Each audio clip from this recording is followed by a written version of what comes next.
우리 10가지 재앙을 지금 살펴보고 있습니다. 오늘 본문에 보면 두 가지죠. 3절에 보면 심한 돌림병이라고 했고, 그 다음에 9절에 보면 악성종기라고 그렇게 했습니다. 이 10가지 재앙은 그냥 의미 없는 게 아니고, 10가지 재앙은 애굽 사람들이 섬기는 그 신들입니다. 그것을 하나님이 심판하시는 거예요. 근데 10가지인데 제가 이제 옛날에 주일학교 때 외웠던 10가지 재앙을 생각해 보면 애굽 그 나일강의 피로 변하는 거죠. 그 다음에 개구리, 이로 변하는 거. 그 다음 파리, 피개이파. 그 다음에 옛날에는 이제 악성 종기, 이게 여기가 좀 약간 다르긴 한데 돌림병이죠 그게. 그 다음에 독종이라고 했는데 여기는 지금 뭐라고 했습니까? 종기, 악성 종기라고 했고, 그 다음에 악독, 우박, 그 다음에 메뚜기, 그 다음에 흑암, 장자, 이렇게 10가지 재앙입니다. 근데 그 10가지 재앙을 잘 생각을 해보면 점점 재앙이 심해집니다. 그리고 환경에서부터 시작해서 직접적으로 몸에 이렇게 다가오는 그런 재앙이 되는 것이죠. 오늘도 보면 짐승들의 돌림병으로 시작합니다. 이렇게 집에 키우는 가축들이 이제 죽게 되는 거예요. 그러니까 나의 재산상의 피해가 발생하게 됩니다. 자, 그리고 이제 그 다음에 악성 종기는 사람들에게도 이제 나기 시작하는 거예요. 자기 몸에. 하나님이 점점 갈수록 재앙의 강도를 더해 가시고 하십니다. 우리 앞에서 살펴봤지만 10가지 재앙을 하나님이 하나씩 점점 강도를 더해 가시면서 심판하시는 이유는 뭐냐면 내가 여호와인 줄 알도록 하기 위해서. 그리고 결국 심판은 애굽 사람들에게 내가 여호와인 줄 알도록 하기 위해서 하나님이 하셨다라고 말씀을 합니다. 애굽의 신들을 심판하시는 거죠. 그것이 진짜 신이 아니고 하나님이야말로 진짜 신이다라고 하는 것을 보여주는 것입니다. 결국은 이러한 하나님의 은혜, 이렇게 재앙을 베푸시는 것으로 말미암아 하나님은 오늘 말씀에 보면은 바로의 마음은 완강했다라고 하지만 결국은 하나님이 기회를 주시는 것입니다. 하나님이 내가 어떤 존재고 애굽의 신들보다 뛰어난 신이라는 것을 보여주면서 결국 뭐예요? 그들에게 하나님 앞에 굴복할 수 있는, 하나님 앞에 나올 수 있는 그 기회를 주는 것입니다. 한 번에 하나님께서 다 쓸어버리지 않으셨어요. 그래서 오늘도 하나님이 보시면 기회를 주고 계신다라는 것을 알 수 있습니다. 5절 말씀에 보면 이렇게 얘기를 하죠. 여호와께서 기한을 정하여 이르시되 내일 이 땅에서 이 일을 행하리라, 이렇게 말씀하셨습니다. 정말 심판 자체가 목적이었다면 그냥 쓸어버리면 돼요. 그렇죠? 노아의 홍수처럼 한 번에 그냥 가장 극심한 재앙을 보내서 쓸어버리면 됩니다. 근데 하나님께서 굳이 심판하는데 내일 이맘때쯤 할 것이다 라고 하는 것은 하나님이 기회를 주는 거예요. 너가 내일 이맘때까지 돌이키고 나에게 나오면, 무릎을 꿇으면 내가 용서해 주겠다라고 하나님의 기회를 주는 것입니다. 하나님의 은혜죠. 지금도 마찬가지입니다. 하나님께서 베드로 후서 말씀에 보면은 어떤 사람들은 예수가 어디 있냐, 하나님이 와서 심판한다고, 예수님이 다시 재림해서 심판한다고, 근데 왜 이렇게 멀쩡하냐. 그것은 노아 때도 그런 똑같은 사람들이 말을 했습니다. 이렇게 날씨가 쨍쨍한데 무슨 40일 동안 비가 온다고 말을 하느냐, 말도 안 되는 소리 하지 말아라 라고 하는 것입니다. 근데 왜 하나님이 그렇게 하시는가? 하나님이 오래 참으신다고 말을 해요. 오래 참으셔서 한 사람도 멸망받지 않고 심판받지 않고 구원 얻도록 하기 위한 하나님의 인내요 배려라고 하는 것입니다. 요한계시록 말씀해 보세요. 3가지 종류의 심판이 진행되지 않습니까? 7 인의 재앙, 그 다음에 뭐예요? 7 나팔 재앙, 그 다음에 7 대접 재앙. 그게 갈수록 인에서 나팔에서 대접으로 갈수록 점점 강도가 심해집니다. 그리고 지금 세상이 되어지는 것들을 보면 하나님의 심판은 지금 일어나고 있는 거예요. 애굽에 하나님이 재앙을 내리는 것과 똑같은 방식으로 지금도 하나님께서는 하나님의 방식으로 지금 보여주고 있는 것입니다. 사람들이 미련해서 깨닫지를 못하는 거예요.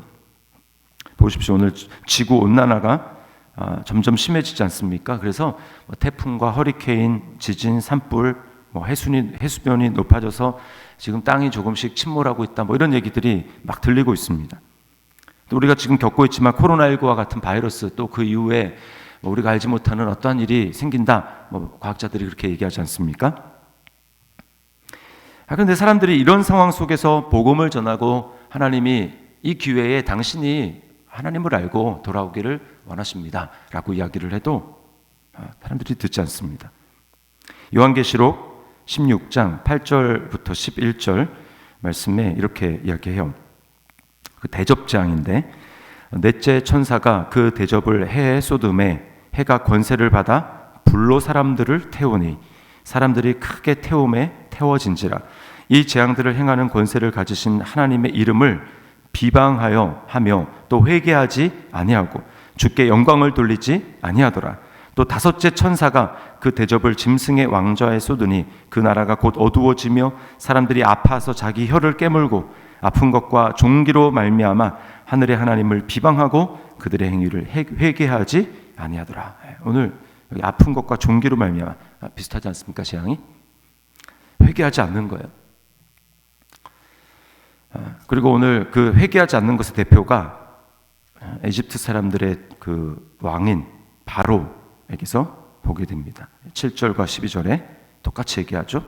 12절에 그러나 여호와께서 바로의 마음을 완악하게 하셨으므로 그들의 말을 듣지 아니하셨으니 여호와께서 모세에게 말씀하신과 같더라. 이걸 보면 하나님이 직접 하나님의 원인이 되어서 바로의 마음을 하나님이 막 이렇게 조작해가지고 이렇게 부드러워질 수 있는데 하나님이 그걸 못하도록 막고 일부러 막 마음을 완악하게 하고 강팍하게 만들어서 하나님 앞에 그렇게 반응하지 못하도록 했다, 이렇게 오해하면 성경을 잘못 읽는 것입니다. 그게 아니에요. 성경은 뭐라고 얘기합니까?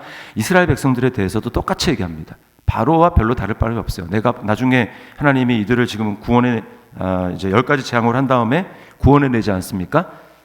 그런데 시간이 지날수록 그들의 하는 행태를 보니 하나님이 뭐라고 말씀하냐면 내가 보니 이 백성은 목이 빳빳한 백성이로다, 목이 곱고 패역한 백성이로다 라고 말씀을 합니다. 그 말은 뭐냐? 바로와 다르지 않다라는 거예요. 그러니까 우리도 마찬가지입니다. 그러니까 우리는 착각하는 게 뭐냐면 원래 죄인이에요. 원래 죄인. 그 죄인이란 말은 하나님에 대해서 반응할 수 없고 바로와 똑같이 하나님이 많은 지금 기적을 행하시고 재앙을 베푸시면서 사실은 돌아오라고 하는 하나님의 사인임에도 불구하고 이 바로처럼 마음이 굳어지고 완악해 있어서 하나님을 오해하고 하나님을 비방하고 그러면서도 하나님께 나아갈 생각을 전혀 하지 못하는 그런 존재가 바로 우리라는 뜻입니다. 에베소서 2장에 얘기하죠. 죄와 허물로 죽은 너희라고 이야기를 합니다. 그래서 본질상 진노의 자녀예요. 그러나 우리가 하나님 앞에 나올 수 있었고 우리의 마음은 이렇게 완악함으로 끝까지 가지 않고 부드러워져서 순종할 수 있었던 이유가 무엇입니까? 에베소서 2장 3절 말씀해 보면 긍휼에 풍성하신 하나님이 라고 이야기합니다. 긍휼에 풍성하신 하나님이 우리에게 은혜를 베풀어 주신 거예요. 그리스도 안에서 우리에게 찾아와 주시고 먼저 은혜를 베풀어 주신 것입니다. 그래서 우리의 마음이 그 은혜 때문에 녹아진 거예요. 그것은 바로에게는 하나님이 그런 은혜를 적극적으로 베풀지 않았다는 뜻이고 우리에게는 하나님이 그 은혜를 적극적으로 베풀었다는 얘기입니다. 그래서 우리가 완악하게 반응하지 않고 하나님 앞에 내가 죄인이었구나, 내가 하나님 앞에 이런 죄를 범했구나, 내가 하나님의 마음을 끝까지 이렇게 완악하게 함으로 아프게 해드렸구나 라고 하는 것을 비로소 깨닫고 주님 앞에 회개하고 돌이킬 수 있었던 것이고 전적인 하나님의 은혜입니다. 그러니까 바로에게는 하나님이 그런 은혜를 베풀지 않았다는 것 뿐이에요. 바로를 하나님이 원래는 하나님 앞에 나오려고 바로가 마음을 먹었는데 하나님이 그렇게 하지 못하도록 막은 것이 아니고 우리 모두가 다 사실은 바로와 똑같이 반응해서 결국은 하나님을 부인하고 끝까지 부인하다가 결국 이렇게 심판받지 않습니까? 심판을 받아야 되는 그런 존재인데 하나님이 특별히 우리에게는 은혜를 베풀어 주셔서 마음에 성령님의 은혜를 베풀어 주셨고 그리고 그리스도의 복음이 깨달아지는 은혜를 주셨고 그것이 바로 나를 위한 하나님의 사랑과 은혜라는 것이 믿어지도록 그런 은혜를 적극적으로 베풀었다라는 뜻입니다. 그러니까 우리가 자랑할 게 없는 거예요. 자랑할 게 없고, 와, 정말 왜 나는 이렇게 하셨나? 바로는 아닌데 왜 나는 이렇게 하셨나? 에서는 아닌데 왜 야곱에만 은혜를 베푸셨는가? 그거는 하나님 마음이죠. 이유가 없어요. 그러니까 더 감격할 수밖에 없는 것입니다. 왜 하나님 저 사람은 아니고 납니까? 은혜를 받은 사람이 이렇게 이야기하는 것입니다. 자기가 은혜 받았음에도 불구하고 믿지 않는 사람들을 보면서 하나님 사랑이라면 저 사람도 구원해야죠 라고 하는 것은 하나님의 은혜를 아직 깨닫지 못한 사람이에요. 그러나 나도 원래 똑같이 저 사람과 똑같이 돼야 되는데, 반응이 똑같이 나와야 되는데 왜 나는 저 사람처럼 반응하지 않고 나는 주님에 대해서, 하나님의 사랑에 대해서 감사하고 깨달아지고 감격하고 그렇게 합니까? 그것은 바로 하나님이 나에게 적극적으로 은혜를 베푸신 결과라는 것입니다. 베드로전서 1장 8절 말씀에 이렇게 말씀합니다. 너희가 알거니와 너희 조상이 물려준 헛된 행실, 원죄죠. 그리고 우리의 적극적인 죄입니다. 대속함을 받은 것은 은이나 금같이 없어질 것으로 된 것이 아니요 오직 흠없고 점없는 어린 양 같은 그리스도의 보배로운 피로 된 것이니라.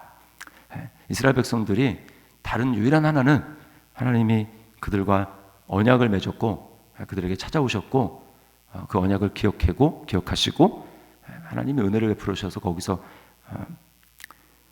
이집트, 애굽에서 그들을 건져내신다라는 그것 외에는 다를 것이 하나도 없다라는 것입니다.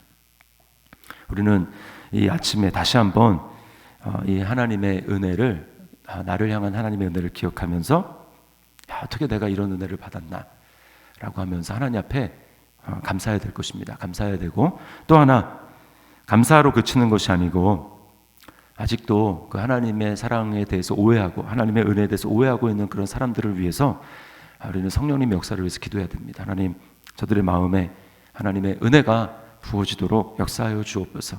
나에게 베푸셨던 그 은혜가 저들에게도 베풀어 줄 수 있도록 주님, 몰라서 그렇습니다. 예수님이 하셨던 그 중보적인 기도, 저들이 하는 것을 알지 못함이니이다 라고 하는 그 기도를 가지고 하나님 앞에 기도해야 돼요. 하나님, 불쌍히 여겨주십시오. 하나님, 긍휼을 베풀어 주십시오. 그렇게 할 때 성령님께서는 우리의 기도를 통해서 그들의 마음을 부드럽게 할 것입니다. 그리고 우리가 복음을 전해야 되겠죠. 당신이 오해하고 있습니다. 하나님의 뜻은 그런 것이 아닙니다 라고 하면서 우리가 복음을 전할 때에야 그들이 깨닫게 될 것입니다. 우리 오늘 이 말씀을 기억하면서 지금 이 애굽을 심판하시는 10가지 재앙을 통해서 하나님의 본심이 어떠한 것을 알고, 그때나 지금이나 바뀌지 않았습니다. 지금도 하나님의 심판은 계시록이라면 진행되고 있고, 거기서 하나님은 우리에게 무엇을 하기를 원하시는가? 내가 먼저 은혜 받았음을 감격하고 이제 아직도 하나님에서 오해하고 있는 사람들을 위해서 기도하고 복음을 전하는 것입니다. 오늘 이 말씀을 기억하며 우리 주님의 심장을 가지고 오늘 하루 살아가는 저와 여러분의 삶이 될 수 있기를 예수님의 이름으로 축원합니다. 기도하겠습니다. 하나님 아버지, 감사합니다. 오늘 말씀을 통하여서 점점 강도 높게 진행되는 하나님의 이 재앙, 심판을 바라보면서 하나님의 진정한 그 마음은 어디에 있는지 다시 한번 깨닫게 하시니 감사합니다. 주님, 내가 바로와 다를 바 없는 그러한 사람이었고 끝까지 깨닫지 못해 멸망받을 수밖에 없는 그러한 완악한 본질상 진노의 자녀였지만 그리스도의 놀라운 찾아오시는 적극적으로 은혜를 베풀어 주시는, 말할 수 없는, 이해할 수 없는 그 은혜로 말미암아 주님 구원받았음을 다시 한번 기억합니다. 아버지, 이 이해할 수 없는 그 주님의 사랑에 대해서 오늘 다시 한번 새로운 감사와 감격을 가지고 주 앞에 나아갈 수 있도록 인도하여 주옵소서. 주님, 또한 주변에 하나님에 대해서 오해하고 정말 비방하며 손가락질하며 욕하고 하는 그런 하나님에서 알지 못하는 많은 사람들이 있는데 주님, 그들을 마음속에 품고 기도하고 아버지 하나님, 정말 주님이 주시는 적극적인 기회에 그들에게 복음을 전함으로 말미암아 아버지 멸망당하는 자가 아니라 오래 참고 기다리고 계시는 그 하나님의 사랑을 그들 또한 경험할 수 있도록 아버지 하나님 은혜를 베풀어 주시옵소서. 주님, 이 시간 은혜의 보좌 앞에 나아가 담대히 기도하며 나아갈 때 주께서 우리에게 찾아와 주시고 가까이 하여 주시고 하늘의 소망과 위로로 충만케 역사하여 주옵소서. 주께 모든 것 감사드리며 예수님의 이름으로 기도드리옵나이다. 아멘.